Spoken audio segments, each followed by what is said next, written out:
Kejadian bab 39. Adapun Yusuf telah dibawa ke Mesir, dan Potifar, seorang Mesir pegawai istana Firaun, kepala pengawal raja, membeli dia dari tangan orang Ismail yang telah membawa dia ke situ. Tetapi Tuhan menyertai Yusuf, sehingga ia menjadi seorang yang selalu berhasil dalam pekerjaannya. Maka tinggallah ia di rumah tuannya, orang Mesir itu. Setelah dilihat oleh tuannya bahwa Yusuf disertai Tuhan dan bahwa Tuhan membuat berhasil segala sesuatu yang dikerjakannya, maka Yusuf mendapat kasih tuannya dan ia boleh melayani dia. Kepada Yusuf diberikannya kuasa atas rumahnya dan segala miliknya diserahkannya kepada kekuasaan Yusuf. Sejak ia memberikan kuasa dalam rumahnya dan atas segala miliknya kepada Yusuf, Tuhan memberkati rumah orang Mesir itu karena Yusuf, sehingga berkat Tuhan ada atas segala miliknya, baik yang di rumah maupun yang di ladang. Segala miliknya diserahkannya kepada kekuasaan Yusuf, dan dengan bantuan Yusuf, ia tidak usah lagi mengatur apa-apapun selain dari makanannya sendiri. Adapun Yusuf itu manis sikapnya dan elok parasnya. Selang beberapa waktu, istri tuanya memandang Yusuf dengan birahi, lalu katanya, "Marilah tidur dengan aku." Tetapi Yusuf menolak dan berkata kepada istri tuanya itu, "Dengan bantuanku, tuanku itu tidak lagi mengatur apa yang ada di rumah ini, dan ia telah menyerahkan segala miliknya kepada kekuasaanku.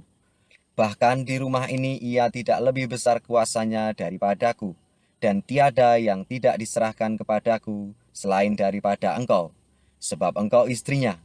Bagaimanakah mungkin aku melakukan kejahatan yang besar ini dan berbuat dosa terhadap Allah?" Walaupun dari hari ke hari perempuan itu membujuk Yusuf, Yusuf tidak mendengarkan bujukannya itu untuk tidur di sisinya dan bersetubuh dengan dia. Pada suatu hari masuklah Yusuf ke dalam rumah untuk melakukan pekerjaannya, sedang dari seisi rumah itu seorang pun tidak ada di rumah. Lalu perempuan itu memegang baju Yusuf sambil berkata, "Marilah tidur dengan aku." Tetapi Yusuf meninggalkan bajunya di tangan perempuan itu dan lari keluar. Ketika dilihat perempuan itu bahwa Yusuf meninggalkan bajunya dalam tangannya dan telah lari keluar, dipanggilnyalah seisi rumah itu, lalu katanya kepada mereka, "Lihat, dibawanya kemari seorang Ibrani, supaya orang ini dapat mempermainkan kita.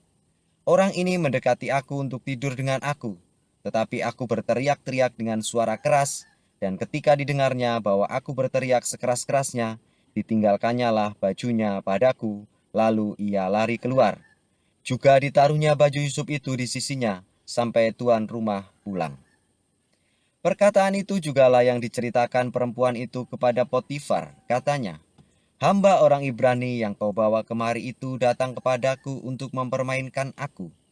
Tetapi ketika aku berteriak sekeras-kerasnya, ditinggalkannya bajunya padaku, lalu ia lari keluar." Baru saja didengar oleh tuannya perkataan yang diceritakan istrinya kepadanya, "Begini begitulah aku diperlakukan oleh hambamu itu," maka bangkitlah amarahnya. Lalu Yusuf ditangkap oleh tuannya dan dimasukkan ke dalam penjara, tempat tahanan-tahanan raja dikurung. Demikianlah Yusuf dipenjarakan di sana. Tetapi Tuhan menyertai Yusuf dan melimpahkan kasih setianya kepadanya dan membuat Yusuf kesayangan bagi kepala penjara itu. Sebab itu kepala penjara mempercayakan semua tahanan dalam penjara itu kepada Yusuf, dan segala pekerjaan yang harus dilakukan di situ, dialah yang mengurusnya. Dan kepala penjara tidak mencampuri segala yang dipercayakannya kepada Yusuf, karena Tuhan menyertai dia dan apa yang dikerjakannya dibuat Tuhan berhasil. Kejadian bab 40. Sesudah semuanya itu terjadilah bahwa juru minuman Raja Mesir dan juru rotinya membuat kesalahan terhadap tuannya, Raja Mesir itu. Maka murkalah Firaun kepada kedua pegawai istananya, kepala juru minuman dan kepala juru roti itu. Ia menahan mereka dalam rumah kepala pengawal raja, dalam penjara tempat Yusuf dikurung. Kepala pengawal raja menempatkan Yusuf bersama-sama dengan mereka untuk melayani mereka. Demikianlah mereka ditahan beberapa waktu lamanya. Pada waktu kali bermimpilah mereka keduanya, baik juru minuman maupun juru roti Raja Mesir, yang ditahan dalam penjara itu. Masing-masing ada di mimpinya. Pada satu malam juga, dan mimpi masing-masing itu ada artinya sendiri. Ketika pada waktu pagi Yusuf datang kepada mereka, segera dilihatnya bahwa mereka bersusah hati. Lalu ia bertanya kepada pegawai-pegawai istana Firaun yang ditahan bersama-sama dengan dia dalam rumah tuannya itu, "Mengapakah hari ini mukamu semuram itu?" Jawab mereka kepadanya, "Kami bermimpi, tetapi tidak ada orang yang dapat mengartikannya." Lalu kata Yusuf kepada mereka, "Bukankah Allah yang menerangkan arti mimpi? Ceritakanlah kiranya mimpimu itu kepadaku." Kemudian juru minuman itu menceritakan mimpinya kepada Yusuf, katanya, "Dalam mimpiku itu tampak ada pohon anggur di depanku. Pohon anggur itu ada 3 carangnya, dan baru saja pohon itu bertunas, bunganya sudah keluar, dan tandan-tandannya penuh bunga anggur yang ranum. Dan di tanganku ada piala Firaun. Buah anggur itu kuambil, lalu kuperas ke dalam piala Firaun. Kemudian kusampaikan piala itu ke tangan Firaun." Kata Yusuf kepadanya, "Beginilah arti mimpi itu. Ketiga carang itu artinya 3 hari.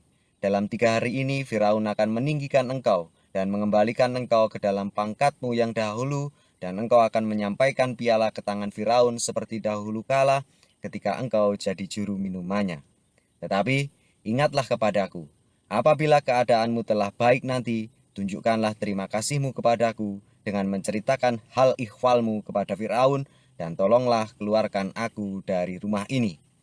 Sebab aku diculik begitu saja dari negeri orang Ibrani, dan di sini pun aku tidak pernah melakukan apa-apa yang menyebabkan aku layak dimasukkan ke dalam liang tutupan ini." Setelah dilihat oleh kepala juru roti betapa baik arti mimpi itu, berkatalah ia kepadanya, "Aku pun bermimpi juga. Tampak aku menjunjung 3 bakul berisi penganan. Dalam bakul atas ada berbagai-bagai makanan untuk Firaun, buatan juru roti. Tetapi burung-burung memakannya dari dalam bakul yang di atas kepalaku." Yusuf menjawab, "Beginilah arti mimpi itu. Ketiga bakul itu artinya 3 hari. Dalam 3 hari ini Firaun akan meninggikan engkau tinggi ke atas dan menggantung engkau pada sebuah tiang, dan burung-burung akan memakan dagingmu dari tubuhmu. Dan terjadilah pada hari ketiga, hari kelahiran Firaun, maka Firaun mengadakan perjamuan untuk semua pegawainya. Ia meninggikan kepala juru minuman dan kepala juru roti itu di tengah-tengah para pegawainya. Kepala juru minuman itu dikembalikannya ke dalam jabatannya, sehingga ia menyampaikan pula piala ke tangan Firaun. Tetapi kepala juru roti itu digantungnya, seperti yang ditakbirkan Yusuf kepada mereka. Tetapi Yusuf tidaklah diingat oleh kepala juru minuman itu, melainkan dilupakannya.